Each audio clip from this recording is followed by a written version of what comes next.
Cuando yo era joven, y los veía que se reunían allí en el Conquistador, ¿no? Grandes tumultos del APBC, y pues nadie me invitaba, ¿no?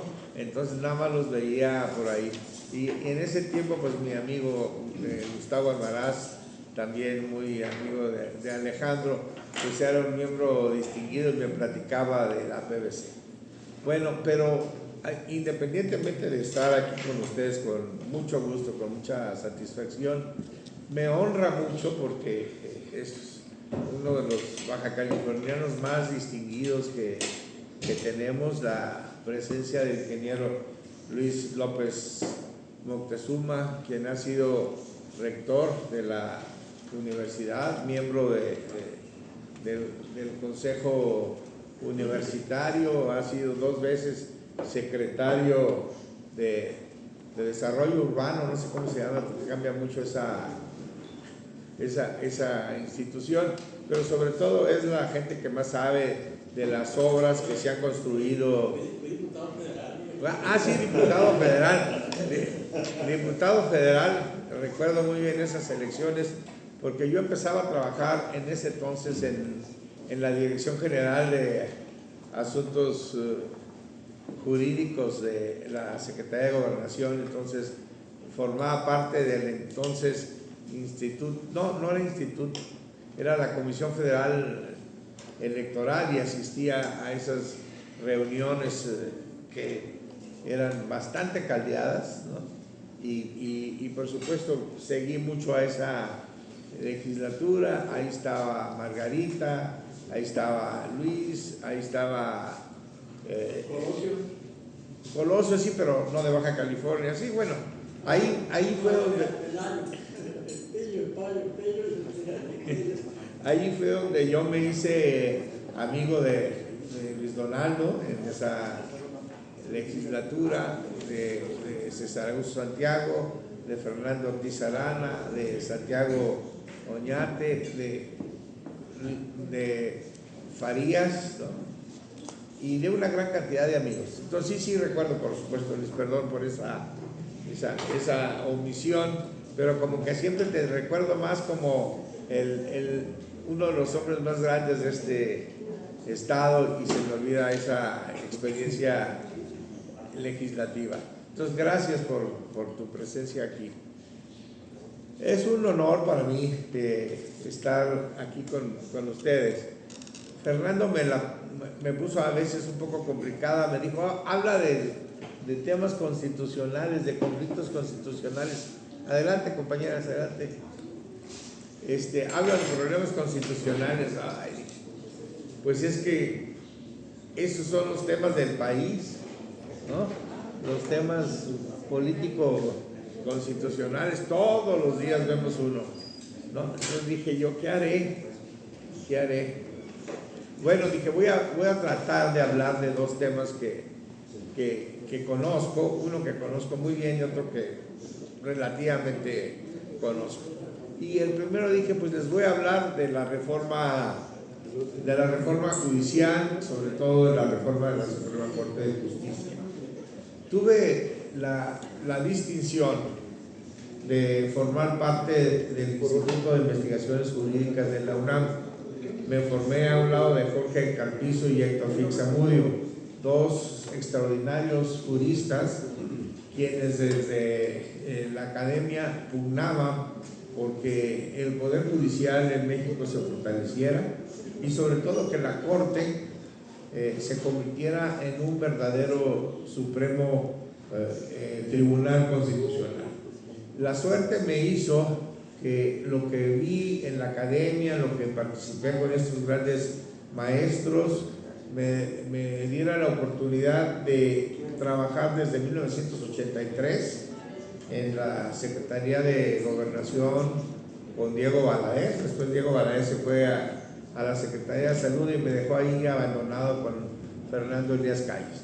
Pero en ese tiempo me dio la oportunidad de crecer en el jurídico, donde primero fui subdirector, luego director consultivo, y cuando Ortiz Arana lo mandaron a servicios migratorios a Pepe, pues me dijo Fernando Elías Calles, vamos a hacernos tontos, ¿no? Y te voy a nombrar encargado del despacho y vamos a ver si el presidente no se acuerda de que este es un puesto importante y ahí te quedas hasta donde sea posible.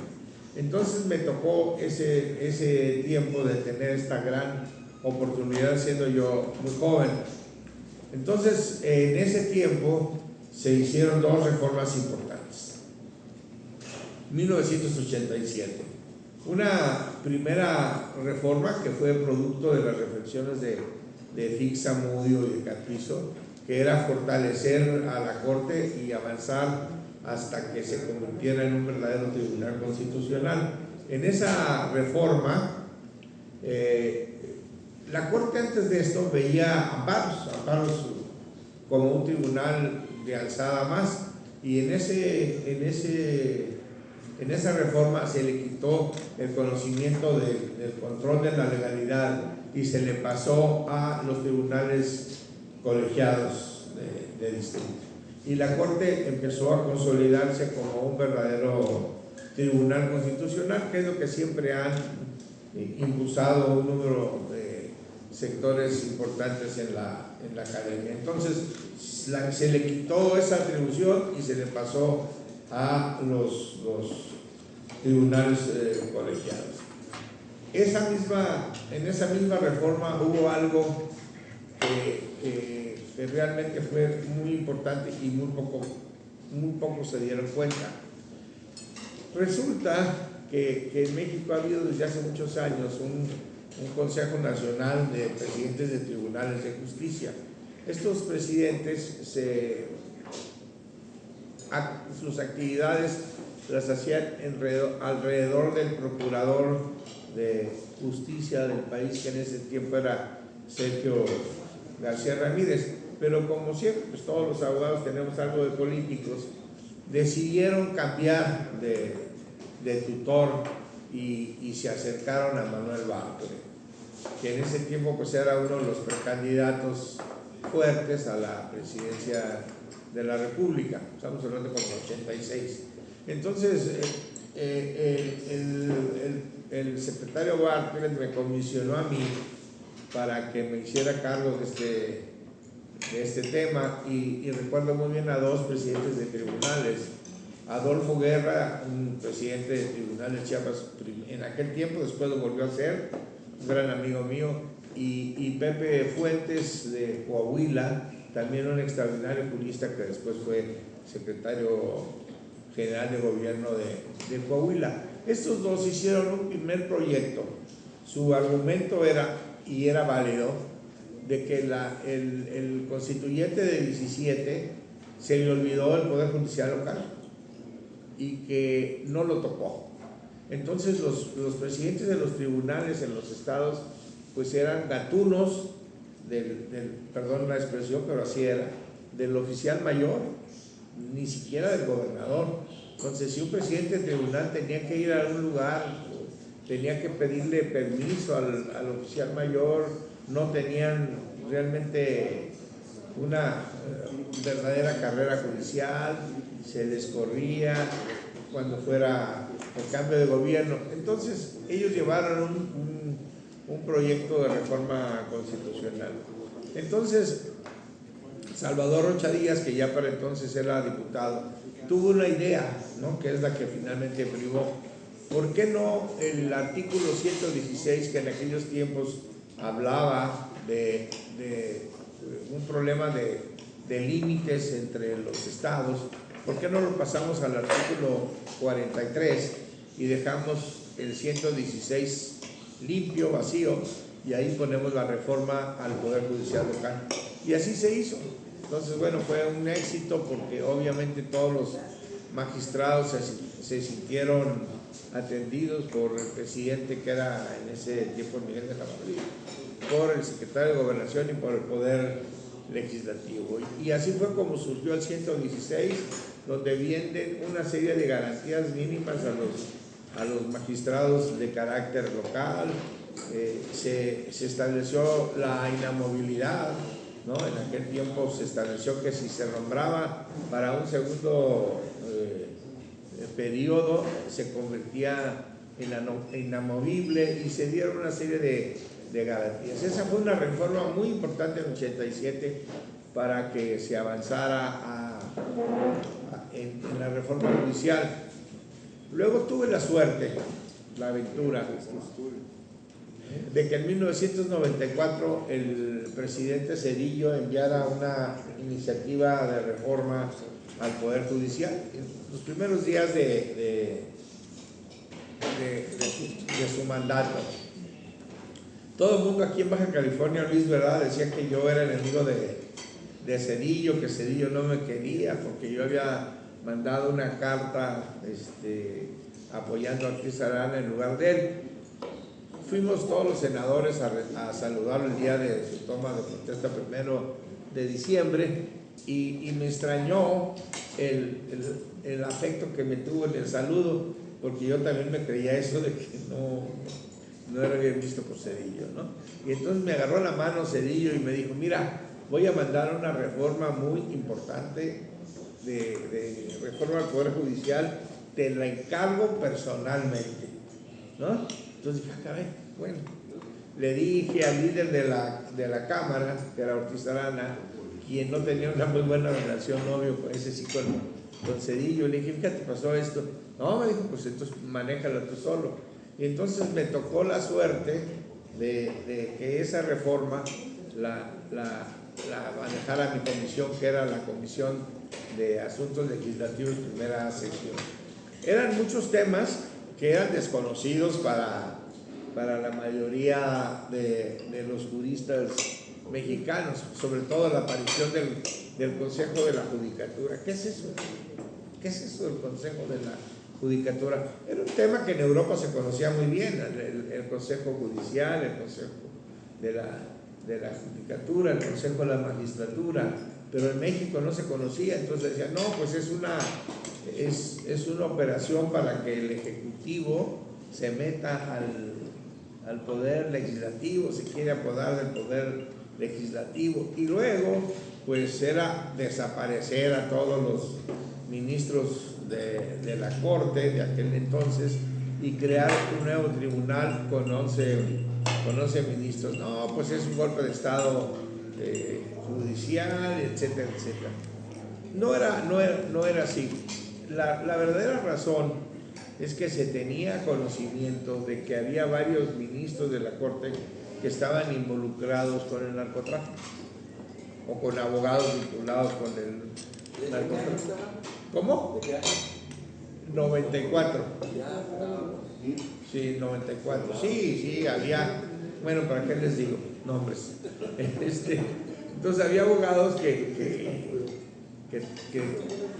tenían mucha influencia sobre varios ministros de la Corte. Entonces el presidente Zedillo y un grupo de juristas de aquella época pensaron que para no avergonzar al Poder Judicial, mejor, bajo la premisa de que era un nuevo tribunal, se quitara a todos, ¿no?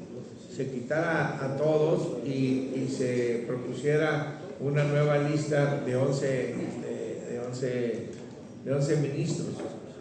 El presidente mandó una lista de 18 que se conformó pues con base en sus criterios de varios juristas. Intervino Diego Fernández de Ceballos, Gómez Mont, intervinieron estos Jorge Carpizo, Diego Valadez y otros más. Y llegó la lista de 18 a la Cámara. Entonces, bueno, todos pensábamos que iba a ser como sucedía siempre. Estos son 18, pero estos son los 11 que queremos. Y para nuestra sorpresa y gusto, el presidente dijo, hagan ustedes lo que quieran. Yo ya escogí de esos 18 y ustedes decidan los 18. Se ha hablado mucho de que la Corte estaba molesta. La verdad es que nunca hubo un solo ministro que pidiera hablar conmigo o con cualquier otro senador. Teníamos 2 senadores que habían sido ministros, Salvador Rocha Díaz y Trinidad Danz Cárdenas. o sea que ellos hubieran sido un buen vehículo para hacer alguna crítica. No la hicieron, hubo total libertad. Lo que sí era el desconocimiento de lo que era el Consejo de la Judicatura. Y la idea era pues romper un ciclo donde había corrupción, donde había nepotismo y donde había un manejo pues poco claro de los recursos del poder judicial. Entonces se separó lo que era la Corte, ¿no?, dándole una atribución ahora sí meramente constitucional, creando por primera vez la acción de inconstitucionalidad y el recurso de inconstitucionalidad, que han funcionado muy bien contra actos y leyes de los estados y de la federación que puedan ser anticonstitucionales, o actos y leyes en contra de las acciones de un municipio contra el gobernador, un municipio contra la federación. Esas fueron las dos grandes aportaciones jurídico-constitucionales de aquella época. Y hubo libertad, ¿no? Había ahí un ministro de Jalisco que era muy prestigiado, que se apellidaba Gallo, pero resulta que ya era jubilado, y entonces nosotros decidimos pues sacarlo de la lista, pero para no afectar su prestigio, decidimos que él se saliera voluntariamente con una carta donde decía que no era adecuado, que ya había sido, pero realmente fue una decisión de nuestra de pedirle que se saliera, y el presidente aceptó y él hizo lo propio con su carta. Entonces quedaron 17, y entonces ahí empezó la danza de las nominaciones, presiones por un lado, presiones por otro lado. Había varios que dijéramos que eran muy reconocidos, ¿no?, que mucha gente hablaba de ellos muy bien, como Juanito Díaz Romero, que todo el mundo decía que, y además era cierto, que era un brillante jurista. Estaba Mariano, ahí se me olvidó el apellido, Mariano Azuela, bueno, pues que también, aunque no era muy temperamental, era muy buen jurista. Y luego estaba nuestro paisano Genaro Góngora, que también era una gente muy reconocida, incluso me dio clase a mí en el doctorado, entonces yo lo conocía bien, y ya los demás pues yo realmente no los conocía. Entonces tuvimos que hacer una especie de negociación. El PAN pidió uno, y entonces se le dio uno de Jalisco que era notario. El PRD pidió uno de Michoacán, y que era además muy buen jurista, fue uno de los mejores ministros, y se le dio otro. Y luego pues ahí los demás ya empezó la rebatinga, ¿verdad?, las presiones. Yo tuve la suerte de poder opinar en dos importantes que después fueron, yo no he litigado nunca, entonces me dio a mí esa libertad. Sánchez Cordero había sido su papá, mi maestro en la facultad, y su hermano Jorge era mi compañero en la facultad, en la Instituto de Investigaciones Jurídicas, y yo conocía muy bien a Olga toda su trayectoria. Entonces pues a través de los ministros impulsamos a Olga. Y Silva Mesa había sido mi profesor de Derecho Penal, una gente muy seria, muy profesional, muy honesto, y al final los dos fueron presidentes del tribunal. Entonces se eligió me voy a ir más rápido porque si no voy a alcanzar el otro tema. A lo mejor lo estoy coleteando porque el otro está más complicado.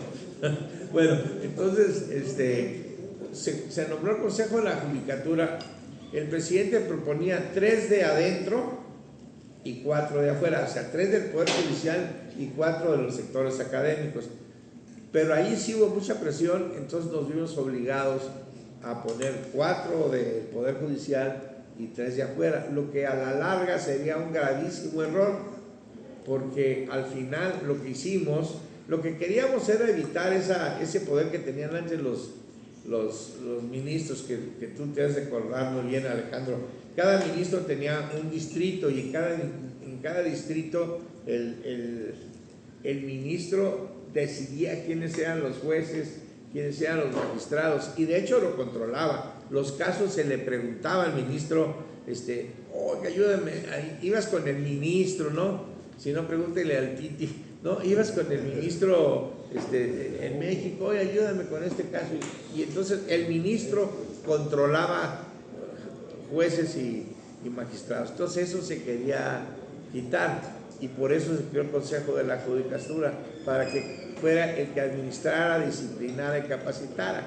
Pero el hacer el cambio de 4 a 3, 4 de adentro y 3, le dimos todo el control al presidente de la Corte, ¿no? Porque en la práctica, yo tuve la oportunidad de ser miembro de un consejo consultivo ahí. En la práctica, en la primera reunión que fui, me di cuenta de que todo el mundo se subordinaba con el presidente de la Corte, aunque pudieras votar en contra, nadie votaba en contra. Entonces fue un error que se cambió con la reforma del 24 de López Obrador. Entonces, así entró el primer tribunal constitucional, así se creó el Consejo de la Judicatura con mucho dinero, hicieron muchos edificios, se les dio un gran apoyo. Toda esa primera parte funcionó muy bien, porque tuvimos mucho cuidado que los ministros, nosotros no influimos en los ministros para tener una influencia sobre ellos, pero a partir de Fox y Calderón y Peña Nieto, sí. O sea, los ministros que vinieron después, Saldívar, el que fue director del SAT y varios otros, ya los pusieron allí para que le resolviera sus temas personales. Con el director del SAT, que no me acuerdo cómo se llamaba, se arreglaba todo. Ortiz Mena, ¿no? Todos los asuntos fiscales ahí los resolvían con Ortiz Mena. Entonces la Corte se convirtió del 2000 al 2024 pues, en otra cosa que no era la primera Corte que se hizo. Y así se va a llegar rápidamente a la reforma de López Obrador. Todo empieza con que la ponen de presidenta a una gente que era de Peña, ¿no? Entonces, que era la maestra Piña. Y la maestra Piña, pues, muy independiente, no se levanta el 5 de febrero cuando llega el presidente, y a partir de ahí empezó un conflicto que tuvo muchas manifestaciones. Le declararon inconstitucional la ley de la reforma eléctrica, le declararon inconstitucional la ley de la Guardia Nacional, le declararon inconstitucional varios fideicomisos, y la verdad se inició una guerra tonta entre la Suprema Corte de Justicia y el presidente, ¿no? Una guerra tonta porque no había necesidad, pero fíjense, se llegaron a meter a cuestiones de procedimiento legislativo. Te declaro inconstitucional la ley porque cuando se presentó a lectura no se leyó, y entonces eso es violación constitucional. Tú sabes muy bien, Luis, porque fuiste diputado federal y yo también 12 años, que a todo el mundo nos da flojera que lean el dictamen, ¿no? Y entonces normalmente dicen, se le consulta a la Asamblea si está en virtud de que ya se repartió, si se omite la lectura. Sí, porque nadie quiere echarse 2 horas oyendo ahí una ley muy grande. Y también cuando se pide permiso para hacerse una votación de inmediato, también no se argumenta porque en la sesión que traes previa con los distintos coordinadores, ahí se explicó las razones por las cuales quieres que sea de obvia y urgente resolución. Entonces ya no lo explicas o lo puedes explicar, pero ya no lo explicas muy bien en la Cámara. Bueno, por eso declararon inconstitucional varias leyes. Entonces ya era un pleito personal con el Ejecutivo y el Legislativo. Y se optó por un procedimiento pues, que a mí nunca me pareció, pero yo en su momento me invitó a la Cámara a dar mi opinión y yo les dije, no es relevante la forma de elección. Lo relevante es que sean de buena moral, que sean reconocidos, que sean de prestigio, que sean conocedores y que tengan la capacidad de decir no, ¿no? Entonces, la forma de elección es irrelevante. Algunos amigos míos que participaron en esto me dijeron, no hombre, se va a ver una elección muy concienzuda y se van a analizar los perfiles. No fue así, todos saben ya lo que pasó, la famosa tómbola que no le gustó a nadie, los famosos acordeones que no le gustó a nadie. Y entonces, bueno, pues ahí tenemos una corte y un poder judicial que está en crisis, ¿no? Que se está criticando. Ya en estos momentos hay una corriente interna en Morena para que la elección que debe coincidir en 87 no se haga, sino que se pase hasta 27, perdón, hasta el 28, ¿no? Que no se haga, sino que se reforme nuevamente la Constitución para quitarlo de la tómbola, quitarlo del abanico, quitarlo, ¿no? Y hacer correcciones. ¿Por qué? Porque quizá poca gente sabe que para el inversionista es más importante la certeza jurídica que la seguridad pública, ¿no? Me dijo en alguna ocasión un inversionista, mira, eso de la violencia no nos importa, nosotros invertimos en el Congo, invertimos en lugares donde hay revoluciones, no nos importa, lo que nos importa es que la certeza jurídica de los tribunales. Entonces ahorita tenemos un poco de crisis, ¿no? Ustedes ya conocen, porque se ha visto, hay ministras que realmente no saben absolutamente nada, cuando menos lo que muestran en los pequeños pedazos que salen en la televisión. Entonces, bueno, pues hay necesidad de recomponer todo para bien, pero pues el método de elección por voto creo yo que se va a mantener, porque para la izquierda mexicana del poder como que eso es un tema de gran importancia, ¿no? Y para mí, yo dije, ese tema pues está bien, si quieren, pero lo que hay que hacer es que haya candidatos adecuados y luego que se les dé un propedéutico, un poco como pasa en la universidad, pues vamos a darte un curso y a ver qué pasa el propedéutico, y te vamos a enseñar moral y te vamos a enseñar procedimiento judicial, porque yo, por ejemplo, sé mucho de derecho constitucional, pero no me pongan la procesal porque voy a sacar cero, ¿no? Entonces, puedo ser muy buen abogado, pero necesito conocer de esas tomas. Entonces, bueno, pues ese es lo que está ahorita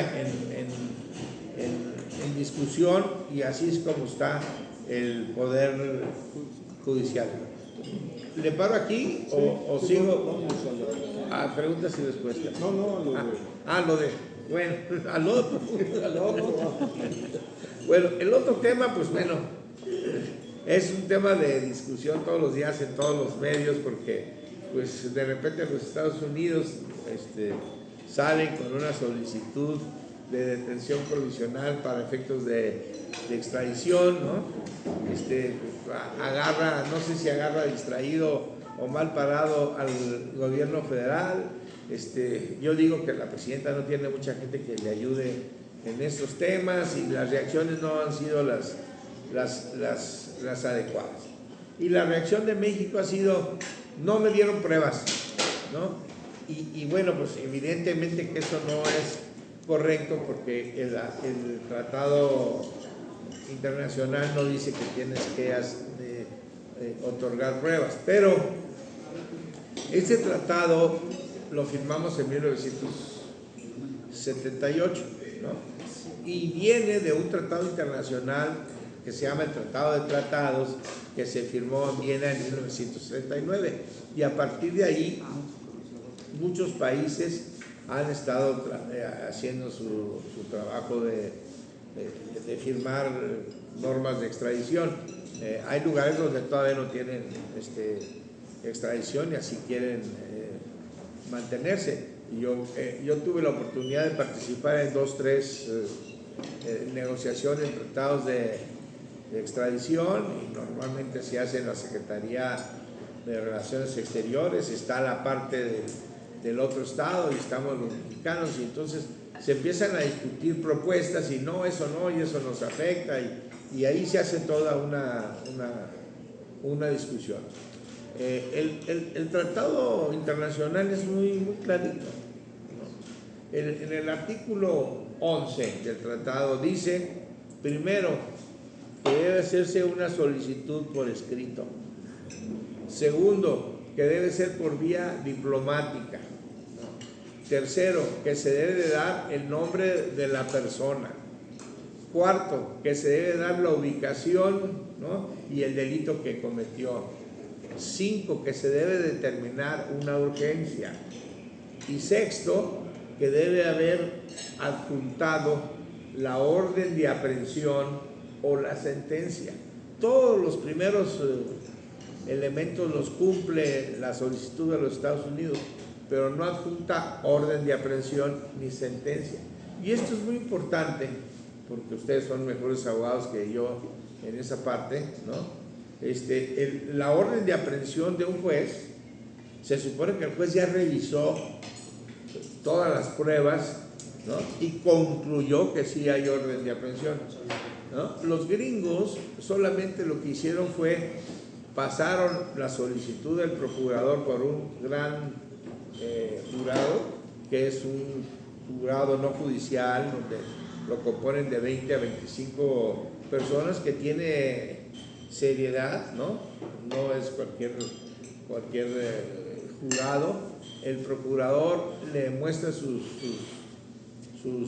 pruebas, lo analizan y entonces determinan que haya un indictment, ¿no? El indictment no es lo mismo que el warrant, ¿no?